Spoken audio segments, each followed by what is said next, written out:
The cap and gown felt like a lie, heavy with the weight of a future Ethan had dreamed of but could no longer touch. As he stood on the stage, clutching his diploma, the crowd's applause roared except for the one row that mattered most, where his parents sat, stone-faced, their eyes slicing through him like a verdict. By nightfall, they'd cast him out, their words as final as a slammed door, "You're no son of ours." Ethan Walker, 25, had spent his life chasing approval in a small Virginia town where conformity was king. His father, Richard, a pastor with a voice that could sway a congregation, had always demanded perfection straight as football captain, a future in law. His mother, Ellen, softer but no less rigid, saw Ethan as her legacy, the boy who'd carry the family name to glory. But Ethan had a secret, one he'd buried deep under years of denial. He loved Sam, his best friend since high school, and no amount of praying could change that. The day started with hope. Ethan woke to sunlight streaming through his bedroom window, the air buzzing with the promise of graduation. He'd worked tirelessly for this moment valedictorian, full scholarship to UVA law, a future that would make his parents proud. Sam, always by his side, had been there that morning, his crooked smile a quiet anchor. "You're gonna kill it, F," Sam said, tossing him a protein bar as they drove to the ceremony. Sam, 25, was the opposite of Ethan in every way: blonde, lanky, a mechanic with grease-stained hands and a heart too big for their small-minded town. They'd been inseparable since sophomore year, when Sam's family moved from California, bringing with them a breezy openness Ethan envied. The ceremony was a blur of speeches and cheers, but Ethan's focus was on his parents' faces. Richard's jaw was tight, Ellen's hands folded too neatly in her lap. They'd found out about Sam 2 weeks ago, when Ellen walked in on them kissing in Ethan's room. The fallout was swift: sermons about sin, late-night arguments, a Bible slammed on the kitchen table. Ethan begged for understanding, but Richard's ultimatum was clear: end it, or you're done. Ethan chose Sam. As the graduates tossed their caps, Ethan searched for Sam in the crowd. Their eyes met, and for a moment, the world felt right. But then Richard approached, his face a mask of rage. "You're not coming home," he said, voice low but lethal. Ellen stood behind him, tears in her eyes but silent. "You shamed us," she whispered, turning away. The words hit harder than Ethan expected, each one a blade carving out the life he'd known. Sam found him in the parking lot, sitting on the curb, diploma crumpled in his hands. "They can't do this," Sam said, kneeling beside him. His voice was steady, but his eyes were fire. "You're more than their rules, Ethan. You always have been." Ethan wanted to believe him, but the weight of disownment was suffocating. He'd lost his family, his home, his future, all for loving someone. Yet Sam's hand on his shoulder was a lifeline, pulling him back from despair. They drove to Sam's apartment, a cramped one-bedroom above the auto shop where he worked. The walls were thin, the couch sagged, but it was a sanctuary. Sam poured them coffee, and they sat in silence, the reality of Ethan's new life sinking in. "What now?" Ethan asked, his voice barely above a whisper. Sam leaned closer, his hand finding Ethan's. "We figure it out, together." But Ethan wasn't ready to let go of the past. Deep in his heart, he carried a secreted truth about his family that he'd stumbled upon years ago, buried in old letters in the attic. It was a secret Richard had hidden even from Ellen, one that could unravel the moral pedestal he stood on. Ethan had kept it locked away, out of loyalty, out of fear. But now, with nothing left to lose, that secret felt like a weapon. "I need to go back," Ethan said, standing suddenly. Sam's brow furrowed. "To what?" They made their choice. Ethan shook his head. His jaw set. They don't get to erase me. Not without knowing the truth. Sam hesitated, then nodded. I'm with you. Whatever it takes. They drove back to Ethan's childhood home under a sky bruised with dusk. The house loomed, all white clabbered in judgment, a monument to the life Ethan had lost. He didn't know what he'd say, only that he couldn't let his parents' rejection be the final word. The secret burned in his chest, a truth too big to stay buried. The front door creaked as Ethan pushed it open. The familiar scent of cedar and his mother's lavender candles hitting him like a memory he wasn't ready for. Richard stood in the living room, Bible in hand, as if preparing for another sermon. Ellen was in the kitchen, her back to Ethan, washing dishes with a ferocity that betrayed her calm facade. You shouldn't be here, Richard said, not looking up. His voice was cold, final, the same tone he used to silence doubters in church. Ethan's heart pounded, but Sam's presence behind him was a steadying force. I'm not here to beg, Ethan said, his voice stronger than he felt. I'm here to tell you something you can't ignore. Richard's eyes flicked up, sharp and unyielding. You've done enough damage. Boy, leave. But Ethan stood his ground, the weight of the secret giving him courage. You're not as righteous as you think. Dad, I know about Grandpa. The air in the room shifted, heavy with unspoken history. Ellen's hands froze in the sink, soap dripping onto the counter. Richard's face paled, just for a moment, before he masked it with anger. You don't know what you're talking about. He snapped, but his voice wavered. Ethan stepped closer, his eyes locked on his father's. I found the letters. The ones you hid. About Grandpa and his friend in Chicago. Years ago, when Ethan was 15, he'd been rummaging in the attic for old baseball cards when he found a locked box under a pile of blankets. Curiosity got the better of him, and he pried it open, revealing a stack of yellowed letters tied with twine. They were from a man named Henry, written to Ethan's grandfather, William, in the 1950s. The words were careful, coded, but unmistakable love letters, raw and aching, from one man to another. At the bottom of the box was a single photograph, William and Henry, arms around each other, smiling under a Chicago skyline. Ethan had been too young to understand fully, but he knew enough to hide the discovery. His father's sermons railed against unnatural love, and Ethan feared what Richard would do if he knew. Now, standing in the living room, he wielded that secret like a shield. Grandpa was like me, Ethan said, his voice steady. He loved a man, and you knew. You hid it to protect your image. Richard's face contorted, a mix of rage and something deeper fear. Maybe. Or shame. You're lying, he hissed. But Ellen turned, her eyes wide. What letters? She asked, her voice trembling. Ethan glanced at her, his heart twisting. He hadn't wanted to hurt her, but the truth was all he had left. They're in the attic, Mom, in a box under the old quilts.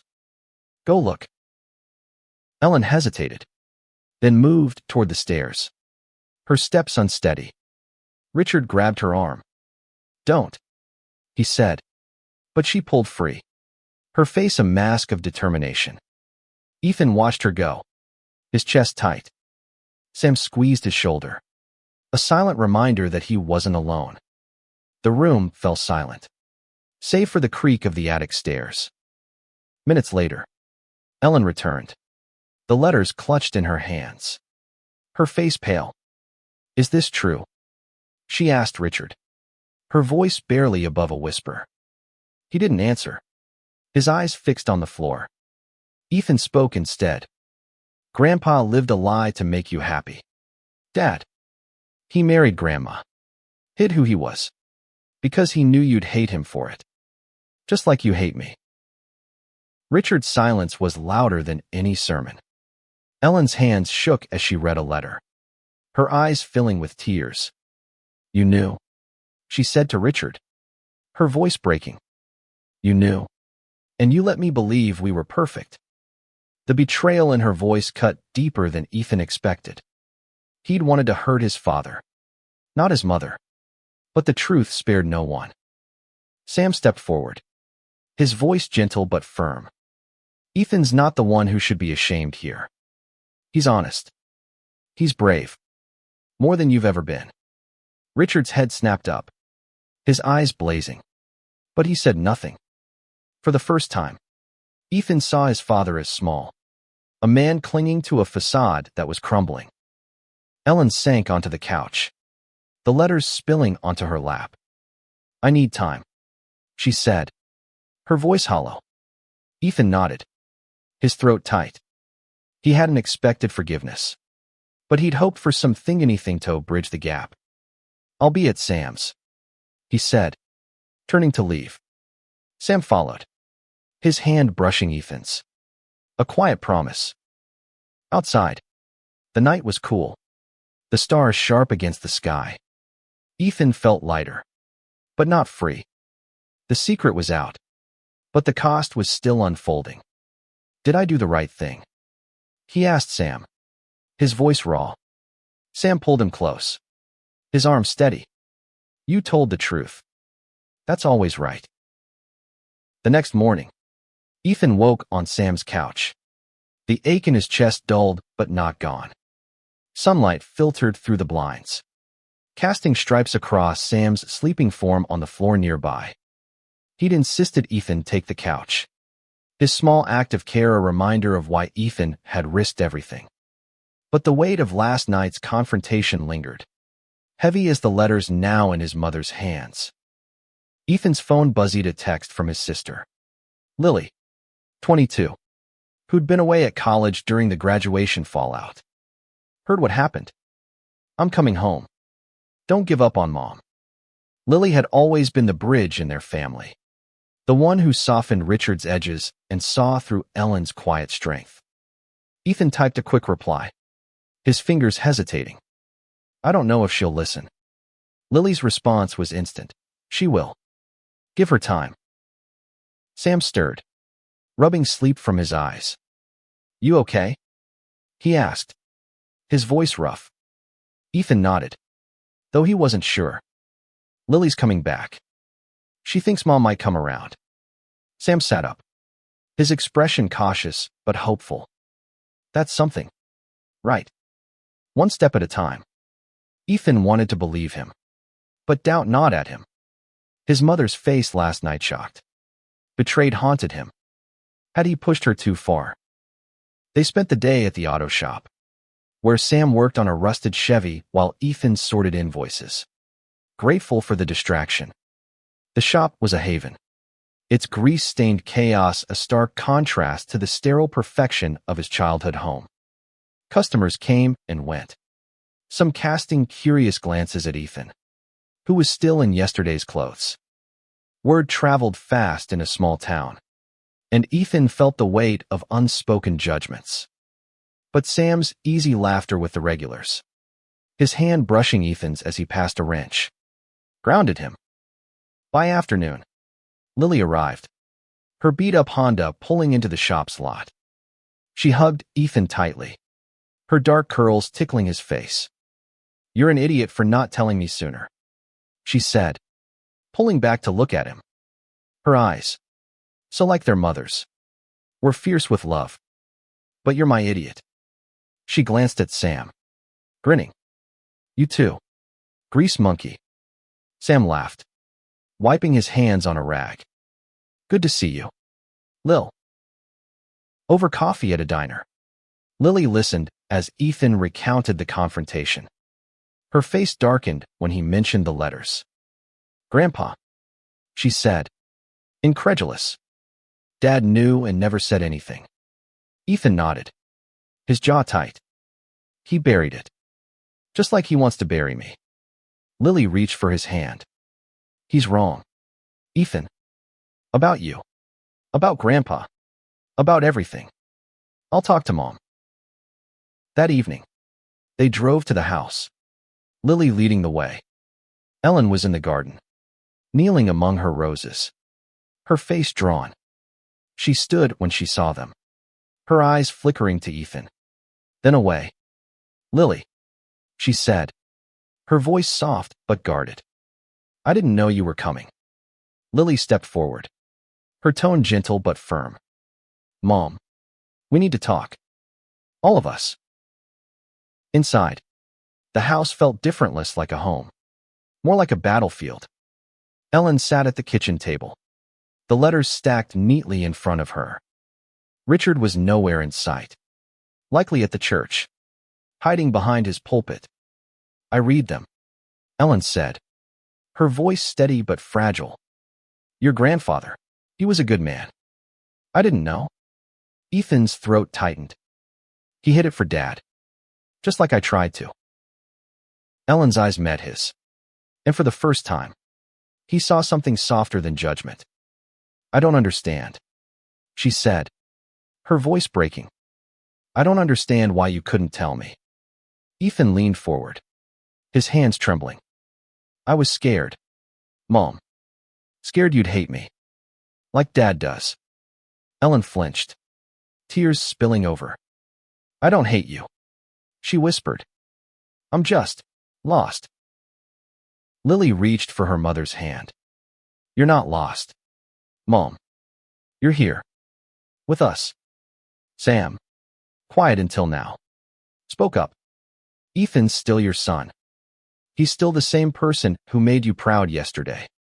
Ellen looked at Sam, then back at Ethan, her face a map of conflicting emotions. I need time, she said again, but this time, it felt like a door left ajar. As they left, Ethan felt a flicker of hope.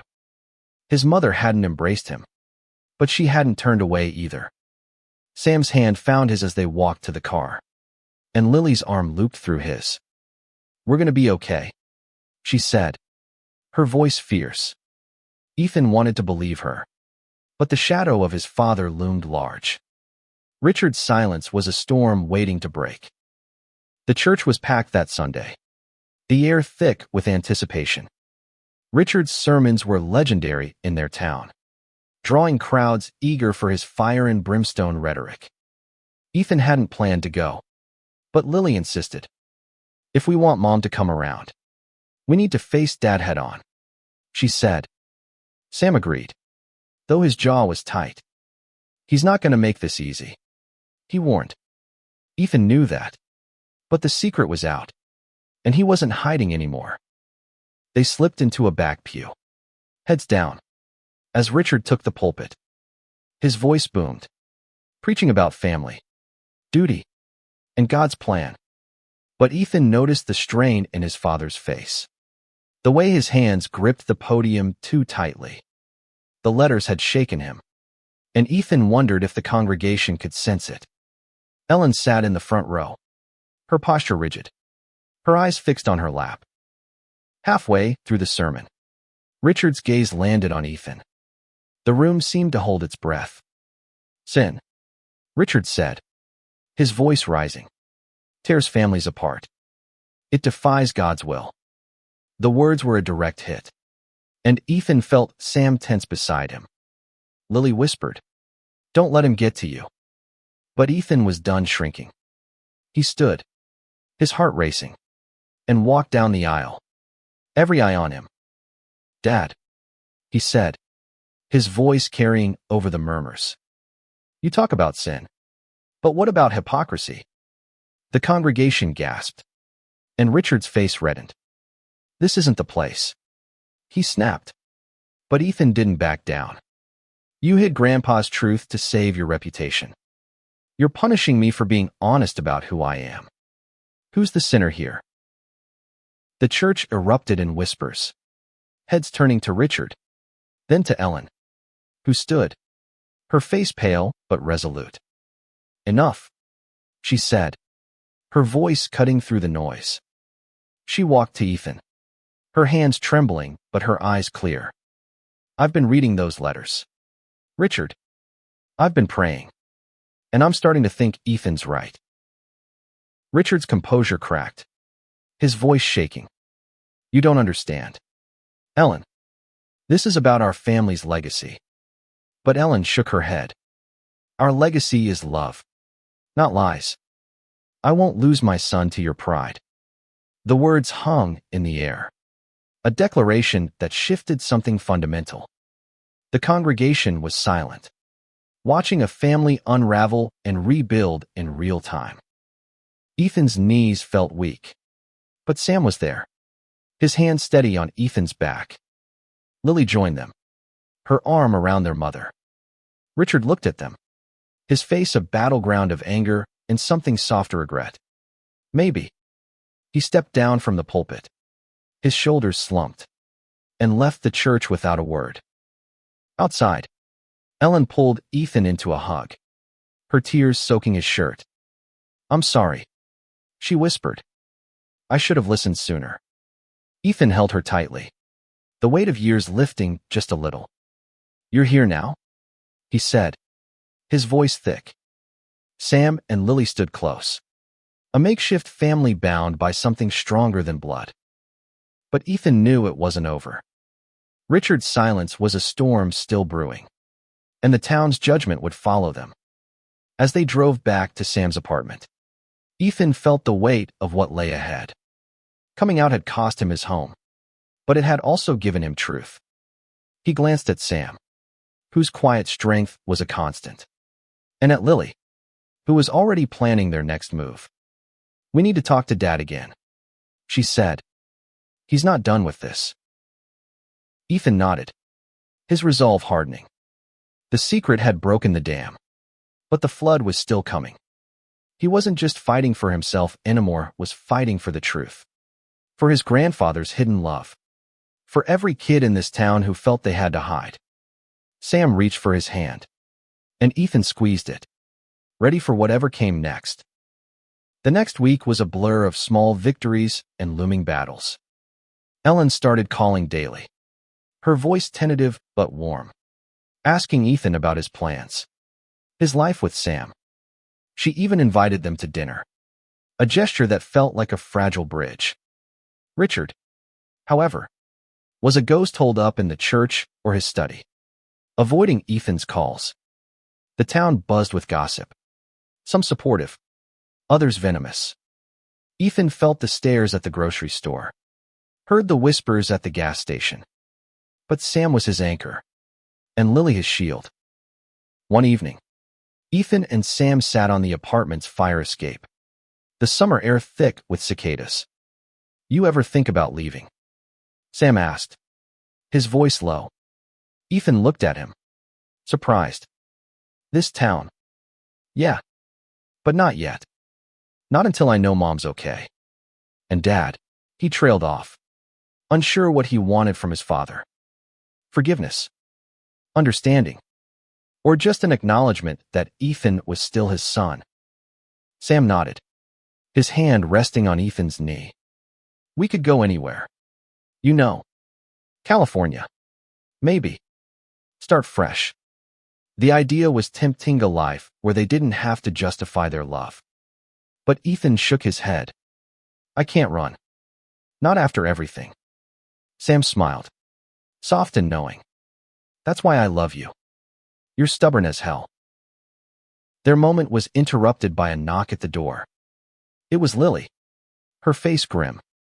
Dad's holding a town hall at the church tonight, she said. He's calling it a community discussion on family values. I think it's about you. Ethan's stomach dropped. Richard wasn't retreating, was doubling down, turning their private war into a public spectacle. They arrived at the church as the meeting began, slipping into the back. The pews were packed, faces familiar and hostile alike. Richard stood at the front, his voice steady but laced with something new desperation.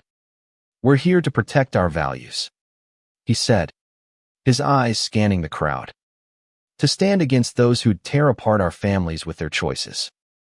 The word choices landed like a slap. and Ethan felt Sam's hand tighten around his. Lily stood, her voice clear. Pastor Walker, you talk about family, but you disowned your own son for loving someone. How's that God's will? Murmurs rippled through the crowd. Some nodding, others glaring. Richard's face tightened, but he pressed on. This isn't about love. It's about right and wrong. Ethan couldn't stay silent. He stood, his voice shaking but loud. You hid Grandpa's truth to protect yourself. You're not preaching God's will, you're preaching your fear. The room erupted. Voices overlapping, some defending Ethan, others shouting him down. Ellen stood, her presence silencing the chaos. I've been wrong, she said, her voice steady. I thought love had to look a certain way, but my son taught me it doesn't. I'm proud of him. The words hit Ethan like a wave, and he blinked back tears. Sam's arm around him was the only thing keeping him upright. Richard's face was unreadable, but he didn't respond. The meeting dissolved into arguments, neighbors turning on neighbors. As they left, Ethan felt the town splitting, old alliances fracturing. But Ellen's words echoed in his heart, a lifeline he hadn't expected. Outside, she hugged him again, fiercer this time. I'm learning, she said. I'm trying. Back at the apartment, Ethan, Sam, and Lily planned their next steps. The town hall had exposed Richard's cracks, but it had also galvanized his supporters. He's not going to stop, Lily said, her voice hard. We need to keep pushing. Show people we're not the enemy. Ethan nodded, an idea forming. What if we told Grandpa's story? Not just to Dad, but to everyone. Let them see the truth. Sam grinned. A public reckoning. I like it. Lily pulled out her laptop, already drafting ideas. We could start a blog, or a podcast. Something to share his story. And yours. Ethan felt a spark of purpose. His grandfather's love had been buried for decades, but it could live again. A testament to the truth Ethan was fighting for. The idea took shape over late-night coffee and Sam's endless optimism. They decided on a blog, simple but raw, titled Letters from the Attic. Ethan would write the story of his grandfather's love for Henry, weaving in his own journey with Sam. Lily, with her knack for social media, would spread the word. We're not just telling a story, she said, her eyes bright. We're starting a conversation. Ethan spent hours with the letters, transcribing their faded ink into digital words. Each one was a window into William's heart, his joy, his fear, his sacrifice. I love you, Henry, but my family can't know. One letter read, I'll marry her to keep them safe, but my heart is yours. Ethan felt a kinship with his grandfather, a man who'd lived a lie to protect the ones he loved. He wondered if William had ever regretted it. The blog launched quietly, shared on local forums and X. Ethan's first post was titled The Truth We Bury. It detailed William's love for Henry, his marriage to Ethan's grandmother as a cover, and the secret Richard had hidden to preserve his image. Ethan didn't hold back, writing about his own disownment, his love for Sam, and the cost of silence. We're not sinners, he wrote. We're just people, loving as best we can. The response was immediate and polarizing. Some comments were kind, sharing stories of their own struggles. Others were vicious, calling Ethan a traitor to his faith. But the post spread, reaching beyond their town. A local reporter picked it up, asking for an interview. Ethan hesitated, but Sam and Lily pushed him. This is bigger than us now, Sam said. You're giving people hope. The interview aired on a regional news channel. Ethan and Sam sitting side by side, their hands clasped. Ethan spoke about William, about love, about the pain of rejection. Sam added his own story growing up in a more accepting California town, only to face hate in Virginia. The reporter asked about Richard, and Ethan paused. "I don't hate my dad," he said finally. "I just want him to see me." Ellen watched the interview at home, tears in her eyes. She called Ethan afterward, her voice soft. "I'm proud of you," she said, "and I'm sorry about your grandfather. I wish I'd known." Ethan's throat tightened. "You know now, Mom? That's what matters." She promised to talk to Richard, but Ethan wasn't hopeful. His father's silence was a wall, unyielding. The blog gained traction, and soon Ethan was getting messages from strangers' teens hiding their truth, parents trying to understand their kids. One message stood out, from a woman named Clara, Henry's niece. "My uncle never forgot William," she wrote. "He'd want you to keep telling this story." Attached was a photo of Henry in his later years, smiling sadly, a worn copy of William's last letter in his hand. Ethan showed the photo to Sam, his heart aching. "They deserved better," he said. Sam nodded, pulling him close. "So do we. And we're going to get it." Lily, ever practical, suggested reaching out to Clara for more stories. "This could be bigger," she said. "A book, maybe, or a documentary." But the town wasn't ready to let go of its anger. Richard's supporters organized a protest outside the church, holding signs about traditional values. Ethan and Sam drove by, their hearts sinking at the familiar faces twisted with hate. "They're scared," Sam said, his voice steady. "Scared of change." Ethan nodded, but the sight burned. He wasn't just fighting his father anymore, was fighting a legacy of fear. That night, Ethan wrote another post. This one titled "Love is Not a Sin." He poured his heart into it, addressing the protesters, his father, the town. "I'm not asking you to agree with me," he wrote. "I'm asking you to see me, to see my grandfather, to see the love that's always been here, hidden but real." As he hit publish, he felt a shift inside him. He wasn't hiding anymore. The blog became a beacon, drawing allies and enemies alike. Ethan and Sam started getting invitations to speak at local LGBTQ+ groups, their story resonating with those who'd felt invisible. Ellen joined them at one event, her presence a quiet but powerful statement. She didn't say much, but her hand on Ethan's arm spoke volumes. "I'm still learning," she told the crowd, her voice trembling. "But I love my son." Richard, however, doubled down. He announced a new sermon series on restoring family values, a clear jab at Ethan. The town was divided, with some families boycotting the church, others rallying behind Richard. Ethan felt the rift widening, but he refused to back down. The blog was growing, and Clara's stories about Henry added depth to William's life. They'd met in Chicago during the war, two young men finding solace in a world on fire.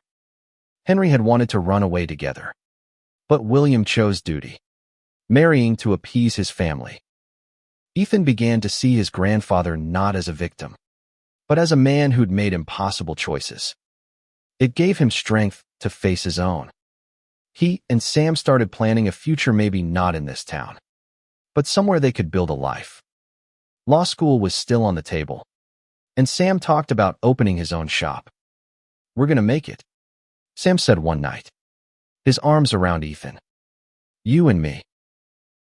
Lily suggested a community event to share William's story, a sort of public reading of the letters. "It's not just about you now," she said. "It's about everyone who's had to hide."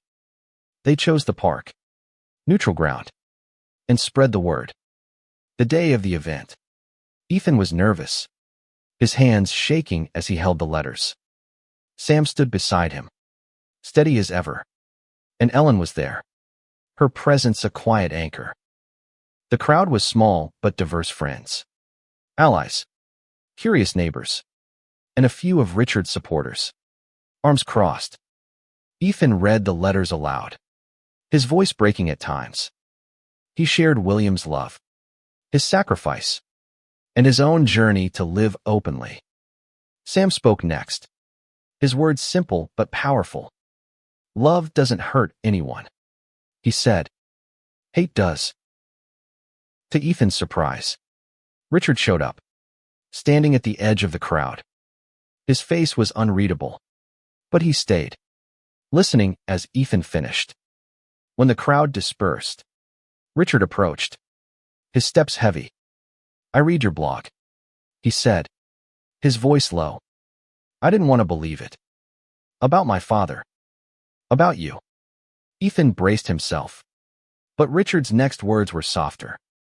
I don't understand it, but I'm trying. It wasn't an apology, but it was a crack in the wall. Ethan nodded, his throat tight. That's all I ever wanted. Dad. Richard didn't hug him, didn't smile, but he lingered, as if searching for something to say. Ellen stepped forward, taking Richard's hand. We'll figure this out, she said, her eyes on Ethan. As a family. The event didn't change the town overnight, but it planted seeds. More people reached out, sharing their stories, their struggles. Ethan felt a purpose he hadn't before, a sense that his pain could light the way for others. Sam, ever practical, reminded him to take it one day at a time. You're doing enough, he said, kissing Ethan's forehead. You're enough. Months later, Ethan stood in the same park, the air crisp with fall. The blog had grown into a small movement, with guest posts from others like Clara, who'd flown in to meet Ethan and share Henry's story. They'd started a scholarship in William and Henry's names, funding queer kids who'd been rejected by their families. It wasn't much, but it was a start. Richard hadn't fully come around, but he'd started attending family dinners, sitting quietly as Ethan and Sam talked about their lives. It was awkward, stilted, but it was progress. Ellen had become their fiercest ally, volunteering with a local LGBTQ+ group. Her garden, now a meeting place for parents learning to love their kids. Lily was thriving, her energy fueling the blog's expansion into a podcast. Ethan and Sam were planning their move to Richmond, where Ethan would start law school and Sam would open a shop. The town still whispered, but the voices of support were louder now. At the park, Ethan looked out at the crowd gathered for the scholarship's first award ceremony. Kids like him, scared but hopeful, stood with their chosen families, their faces bright with possibility. Ethan took the stage, Sam by his side. This is for my grandfather, he said, his voice clear. For Henry. For everyone who's had to hide. Love isn't a secret to be buried, it's a truth to be lived. The crowd cheered, and Ethan felt Sam's hand in his, steady and sure.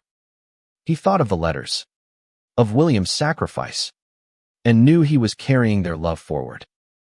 As the ceremony ended, Richard approached, his face softer than Ethan had ever seen. I'm proud of you, he said, the words clumsy but real.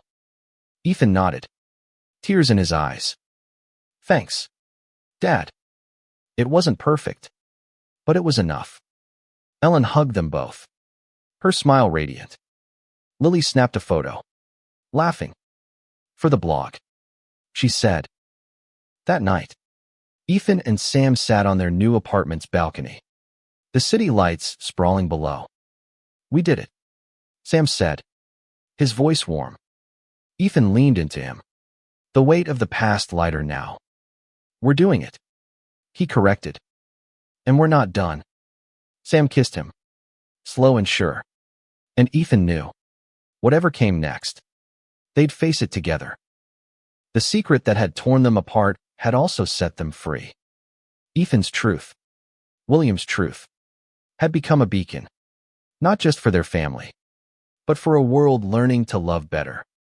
And in that moment, under the stars, Ethan felt whole.